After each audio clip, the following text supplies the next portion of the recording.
তাদেরকে করা হবে, আয়না করে রাখা হবে। এটা শুধু আমাদের জন্য ছিল না, আমাদের জন্য সবার চেয়ে বেশি ছিল এবং ভিন্ন ভিন্ন কায়দায় ছিল, যেটা অন্যদের ছিল না। কিন্তু জুলুম সারা জাতির পর, সমস্ত দলের পর, আলেম ওলামার পর, সাংবাদিক মহলের পর, এই সমাজের বিশিষ্টজনদের পর কাউকে এড়াচাই করা হবে। কার্যত পুরো বাংলাদেশে একটা কারাগারে পরিণত করেছে, একটা জল্লাখানায় পরিণত করেছিল। সারা বাংলাদেশ চোখ চোখ রক্ত খালি খালি লাশ দিয়ে তার ভরে দিয়েছে। এই সব কিছু পর আল্লাহ তাআলার নিয়ামত হিসেবে এবং দেশের মানুষের জন্য 5 আগস্ট এসেছিল।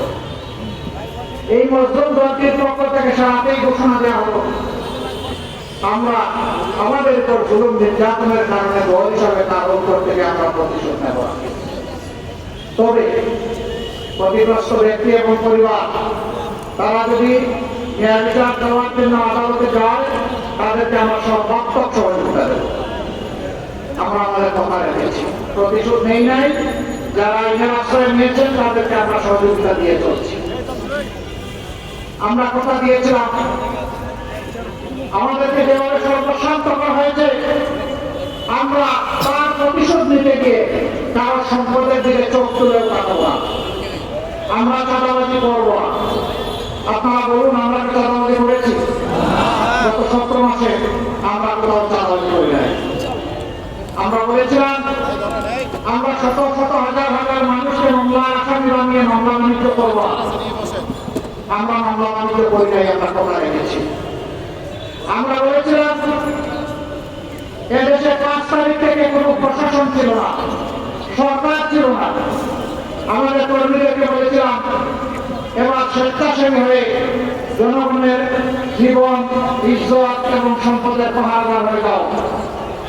আমাদের লক্ষ লক্ষ কর্মী সারা বাংলাদেশে সমস্ত ধর্মীয় প্রতিষ্ঠান, সকল ধর্মের ভার্নারেবল হাউসেস এবং যাদের পটেনশিয়াল রিস্ক ছিল ক্ষতিগ্রস্ত হওয়া, তাদেরকে আমরা পাহারা দিয়েছি।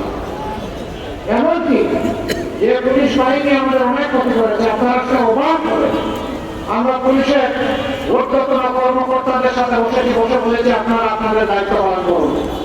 তারা বলেছে আমরা সংকৃত এবং আমাদের হাতে লজিস্টিক নাই, অনেক জায়গায় বসার পরিবেশ নাই, অনেক জায়গায় চেয়ার টেবিল পর্যন্ত গুড়িয়ে গেছে, পুড়িয়ে গেছে, লুট হয়ে গেছে।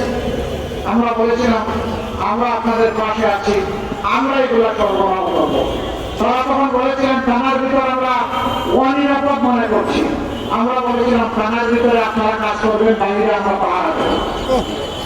অবাক মনে কাণ্ড, যাদের হাতে আমাদের শত শত সহকর্মী খুন হয়েছে, তাদেরকে আমরা সেদিন পাহারা দিয়েছিলাম।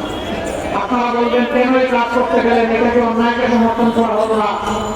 বন্ধুগণ, সারা বিশ্বের অনেক দেশ ঘোরার সুযোগ আল্লাহ তাআলা আমাকে দিয়েছেন। আমি দুনিয়ায় এমন কোন দেশ খুঁজে পাইনি যে এই দেশ পুলিশ ছাড়া চলতে পারে। কিন্তু দুনিয়ায় কিছু কিছু দেশ এবং অঞ্চল পেয়েছি, যে দেশ কিংবা অঞ্চলের নিজস্ব কোনো সেনাবাহিনী নাই, পুলিশ আমাদের লাগবেই। সেই পুলিশকে আস্থায় ফিরিয়ে আনা, তাদেরকে তাদের নিজের কাজকর্মের জন্য, অফিসের জন্য অনুশোচনার সুযোগ দেওয়ার কাছে আমাদের নৈতিক দায়িত্ব। আমরা সেই সুযোগ